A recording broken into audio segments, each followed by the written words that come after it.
Hi friends, today's our topic is about earthquake technique for the masonry structures. Nowadays, many masonry structures are available in our country, and which is very hazardous for the earthquake lateral loads. Okay, and I have studied some books regarding to the earthquake techniques. It will be easy for you to distinguish about the lateral loads distribution to the beams, columns, and as well as the foundation and the rebars what have to make for that, and how the selection of the sites and how the filter of selection for the materials, how the selection of the everything which will be made required for the lateral roads.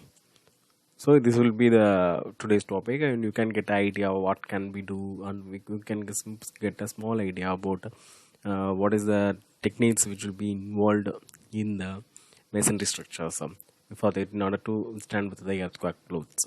Okay, let's come to the topic, and for more details for the another upcoming videos in the YouTube channel, subscribe to Engineer and the Creator of DNA.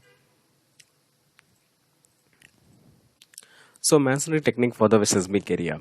The unmasonry buildings are prevalent in India, are highly prone to due to during the earthquakes and damage and cause thousands of lives under the disaster. Reinforced masonry buildings in the developing countries are not constructed with the appropriate quality control in design. So construction making them vulnerable to strong and earthquake shaking. If done in normal care, it will perform very well in the event of earthquake and does not require complicated design and failures. The what is the masonry technique which is we require, right? It will require the reinforced masonry building. Nowadays, the reinforced masonry buildings are coming in the every sectors and every throughout the India, but the quality of laying is not in an adequate manner. That's the this technique is required in a nominal way to stand with the earthquake effects. So for the materials testing, you can see here that material testing, from the material testing we can know what is to be done and what is not to be done. So it's a basic test. So fill 1/3 of a bottle with the soil from the bottom of the foundation, and add 1 spoon of salt.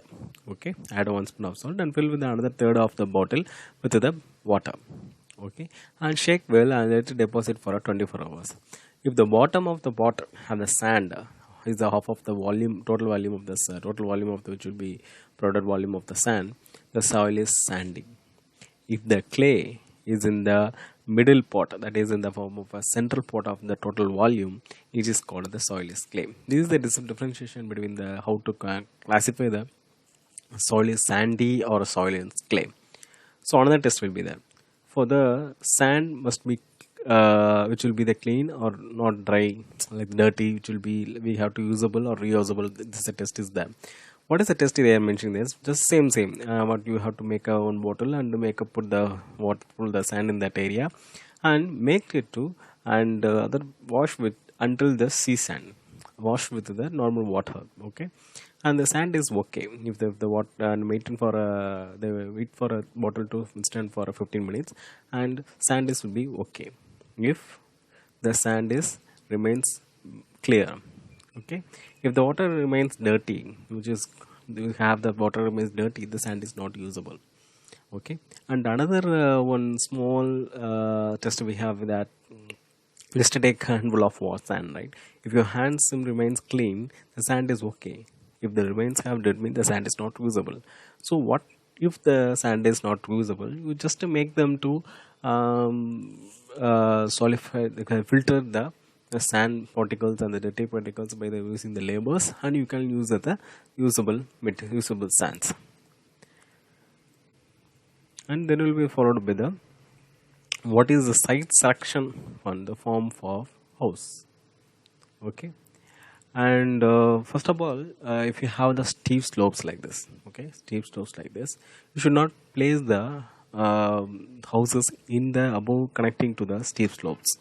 Okay, if it is the water, the stones will fall from the above area into the upper area. Okay, and don't build next to the precise in the sense if there is a bend will be there, and we have to check the soil condition, how the condition will be there. So up to certain centimeters, how the soil condition will be there. So this house withstand their slope like that we have to check over that, and don't build the next to the retaining wall.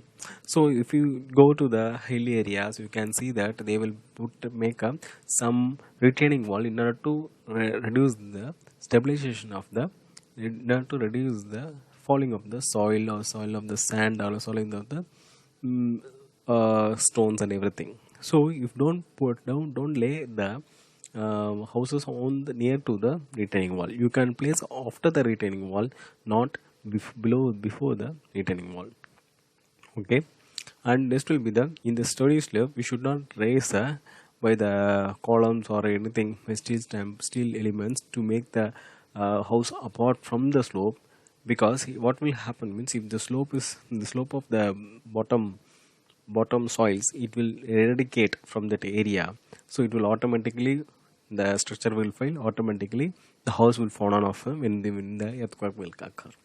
Okay, and then will be the house must be a simple form if necessary. That is, we should have a straight one and should not touch to the each other, because during the earthquake there is a horizontal forces like anti-clockwise and clockwise direction forces. It will make the construction failure. It will lead to the failure of a structure. Okay, and next will be the house must not be longer than 3 times its width. So this is the length and this is the width. So it should not greater than the 3 times of this length. Okay, this should not get than 3 times of it, and should not be also too long. It should not be too long, because so it will, the crack will happen in the center portion of the area. So another one, what they are saying, that if you make a raised building, so the maximum two floors, the 3 floors will be just in the high sensitivity area of earthquakes. High sensitive area of earthquakes, not the small sensitive. I am saying the high sensitive of earthquakes. We have to make of maximum two floors. Even though we are making the 2 floors, and the columns which should be provided should not be open to each other. So what will happen if you open to each other without the wall or anything will be there? So it will easy to move away from the original position. It's less to a collapse. So this will be the, what is the basic rules which will be making a, for making a building or a small building is the basic rules which will be followed. We have to try to follow these areas at most times, which will be in a severe area. Okay, severe earthquake areas or mild areas. What we have to means tie columns are placed where walls meet and where walls end. That is, where walls meet and where walls end is like that. So you can see this wall column, right? So it's a wall meet and here is the wall end. So we have to provide a each column will be there. That is, it will be around 12 to 30 feet, 12 feet maximum we can go for it. And we where the column to be end, it should not be aligned continuously. We make of it, make a separate, or at least for a 10-12 feet one column will have placed. It should be the better for the earthquake anesthesia. And second, we can see that, and the maximum 15 feet.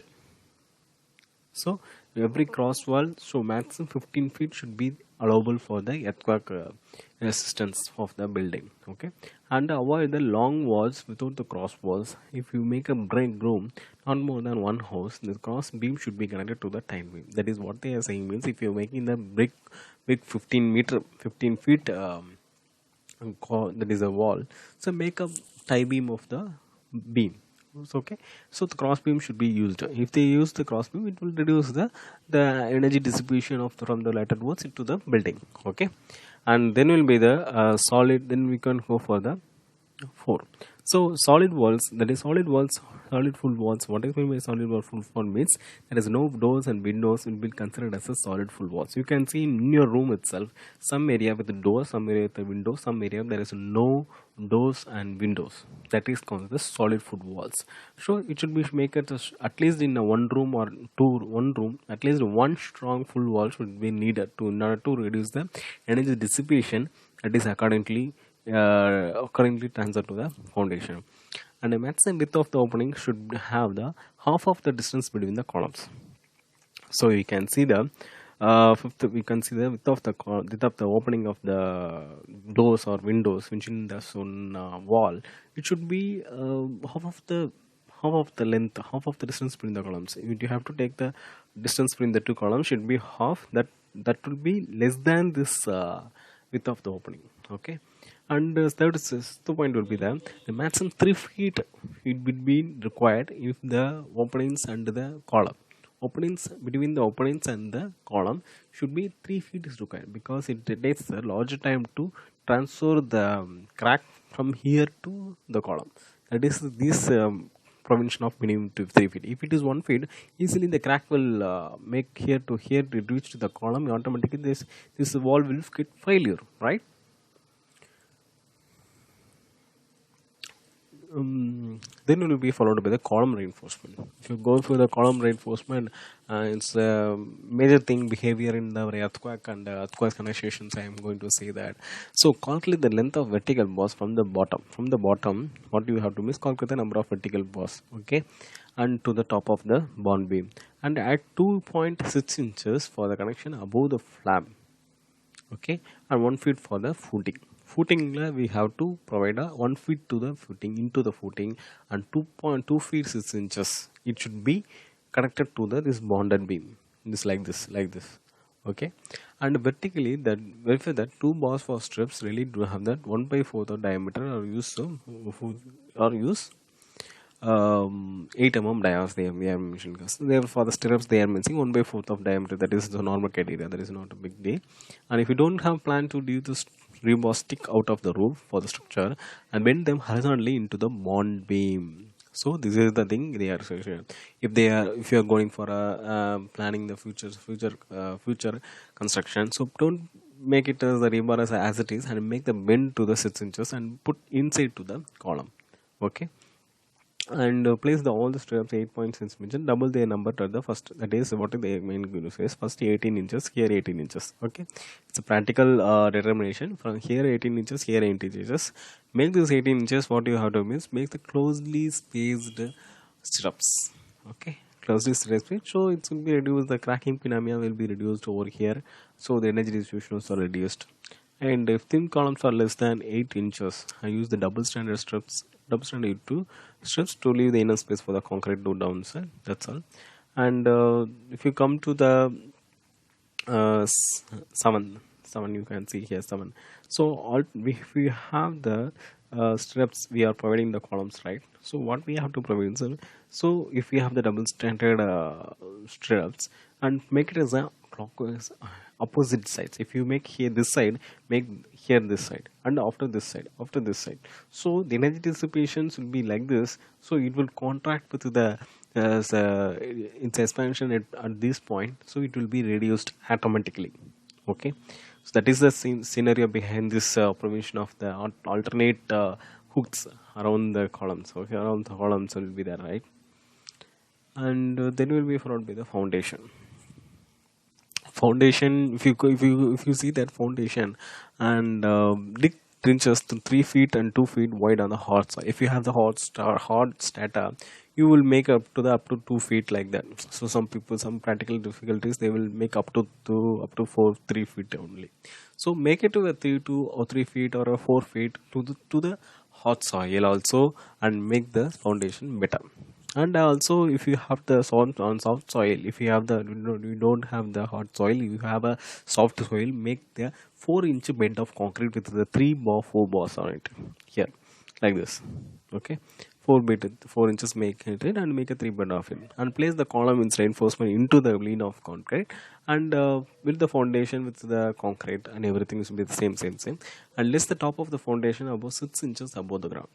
So we have to provide the, if you have a ground here is right, we have to provide the 6 inches concrete more above the ground to not above the ground level. That is everything they are going to say about it. If you are planning to interrupt the foundation work, at least maybe the rain, or maybe the some technical issue, maybe the problem in the site area, so don't put it as it is in the horizontally. So place it in the inclined manner like this, and place the concrete and close them. So when you after placing the concrete, it will be in the form of inclined manner, so it will automatically grip with to each other. It makes a good bonding to the concrete. Okay, then will be the leave a gap of 2 inches around the reinforcement to ensure the passage of concrete. So we have to provide a 2-inch reinforcements, 2 inch concrete, 2 inch space. Should be passed to the concrete to pass over through the stones or in the concrete, right? And if you make in the stones, they are saying like stones such as they are mentioned of that, and sewage pipe must not go to the plinth of the beam. We will make a plinth of the beam, right? There's some area, some people want to go, so it's a plinth beam, so we can pass through the pipe from this. It's not a good thing, because when we are making to the lateral loads, this will be the major phenomena will affect to the sewage pipelines, and it will be a big issue for the construction, for the failure of the building. Okay, and place a bigger pipe into the foundation and leave a passage for a sewage. Never use a crushed concrete bag for this one. Okay, make the pipelines according to it, and make the sewage pipe will be a better one. Then it will be followed by the plinth beam. The plinth beam we are making, that it will be required some standard criteria. So when we are making the standard criteria, so if the plinth is 9 inches high as wide as the wall above, okay, and prepare the plinth reinforcement stirrups at 6 inches spacing. Bend the lengthwise rebars only one end, okay, and if the plinth continues, and leave 2 feet 6 inches overlapping length after the columns. The water means if you connecting to the columns, so connecting to the columns, plinth continues. Okay, if you connect to the columns, you make a 2 feet 6 inches, so lapping to the column. Okay, place the plinthing reinforcement between the columns. What they are going to do, place the this one between the columns. So the anchorages we have to put between the columns, we have to make it. Okay, prepare spaces as shown as above.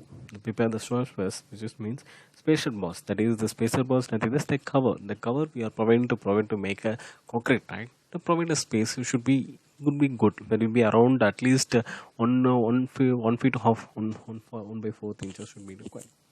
And spaces are important very well when we are before making the concrete. So it will be equally checked on the before executing the concrete in near to the foundation, how the concrete should go into the foundation, how the beams and how the plinth beam and the columns which will be connected to it, there is a correct position of covers, everything is there. We have to check over that. This is the plinth beam requirements of for the earthwork constructions. Okay, and this will be followed by the plinth and bond beam connections.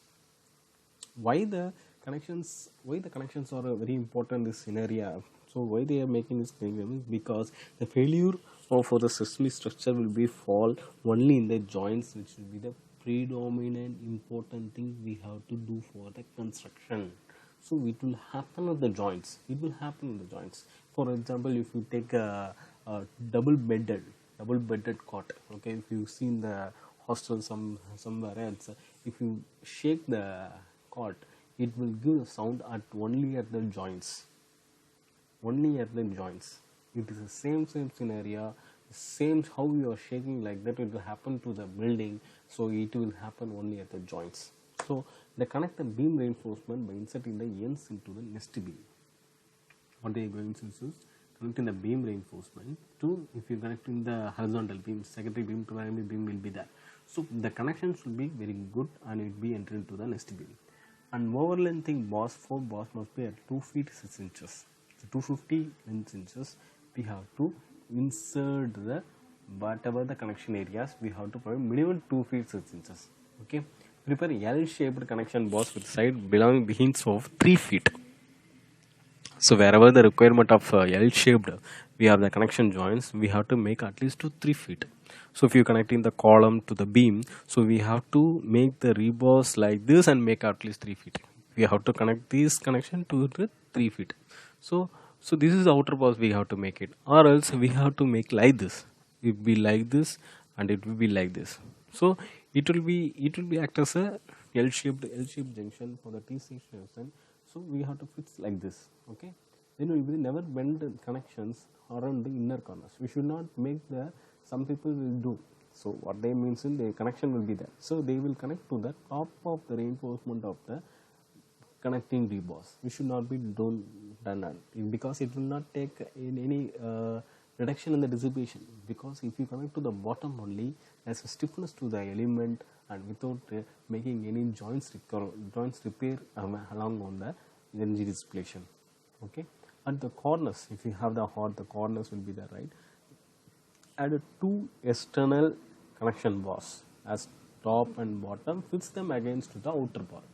What they are going to say is, make a, if you connect to the edge of the building, if you go for edge of building, there is a connection of the column and the foundation. If you see this area, and you can see that two external connection bars and top and bottom fits to them in the outer bars. It should be required for the plinth beam constructions. Then if you go for a masonry is the predominant requirement in a construction nowadays. So what we have to check, what we have to do, what we have to not, we have to see, going to see for this here. Use a good solid blocks and solid block bricks, and but don't use hollow blocks or light blocks, which is the material, because nowadays the hollow block material it will be very cheaper, right? I got it, I understand, but this is the methodology which will be required for the heavy earthquake requirement area. It may be lateral loads available areas. I am saying about it, not to the all the earthquake resistance areas. I am saying, okay, earthquake available area. So to ensure a good connection with the motor, all the bricks and one must have the whole tracks. We should have the frogs. This is in the bricks. You can see this area. It is called frogs. We should have this frogs, because why this have we need these frogs? It will make the bond connected to the connected to the wall. It may more stiffness to the building. Okay, wall should not be higher than the 12 times their thickness. That is every inch of thickness 1 foot of height. Okay, should not height the every 12 times of the thickness. Okay, if you see here, this is a picture. So we have to soak the bricks before use. That we know the basic preliminary ideas in our studies. That is, we have to, before use the brick, we have to put in the water, make it in a soak manner, and after that only we have to use for it. Okay, and use Flemish rather than English bond. We know that many bonds available, the Flemish bond, English bond, and everything will be there. And what is the in earthquake consideration? What is the bond is better is Flemish bond is better when you compare to the English bond. Okay, the number thickness of the joints are regular. Okay, and then will be the avoid continuous vertical joints. If you make the joints, if you see the scenarios, you can see this, and it will be alternative joints. It should be alternative joints, because if you should not make the alternative, because the crack will make easily into the walls. So in order to avoid the crack development in the walls, we are making the zigzag manner of a alternate manner of cracks and alternate manner of placing of bricks. It relates to reduce the energy dissipation in the buildings, and avoid continuous vertical joints. Okay, and also a wall ends towards tie columns must to be toothed. So when the columns in front, right, this wall and the towards the tie columns, right, so it should be at the distance away from the column. Okay, so then it will be followed by the tie columns. So we know that tie columns will be required as a very major idea nowadays. I am facing, I've seen many sites in the area. So what they do is, mortar bond joint should much be thicker, not thicker than a half inch. We are using the mortar length, right? We should not make a half inch greater than half inch, because if you have a finger, if we have the finger like this, just make this finger and place it here, and should be that much depth is enough for the bonding of the brick. You should not make the bonds, thickness of the mortar should not be greater than that, because if you greater than that for half inch, it will reduce the bond, that is means it will reduce the strength of the brickwork whole alignment. It will reduce of development of a crack. Okay, and don't build higher than 4 feet per day. One day we should be the 4 feet is required. It's a maximum we can do. 4 feet or 3.5 feet is required for a one day. The labor can do, and it will make it better for the stabilization of the wall. And protect the wall in warm weather with a plastic sheet or cloth. In water will not dry out. Okay, then we will be followed with a clean the column space and all rubbish adding the formwork. So we are going to, after making these brickworks, we are going to concrete the column. So before concrete the column, you should make this alignment, right? Remove all the things and everything, bricks and everything should be removed from that area and make the concrete in a perfect way. When you are making the concrete, you should be aware of the brickwork and between the space between the brick and the space between the columns, and make a perfect cover for it and perfect former for it, and make the concrete with the hammers and to make a good concrete. So water of the concrete twice a day, at least for 3 days, cover with a plastic sheet or in a bags, which is to form a perfect curing.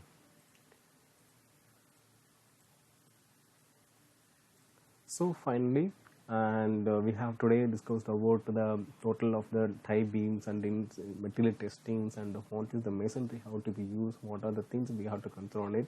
So this this much things we have discussed over it.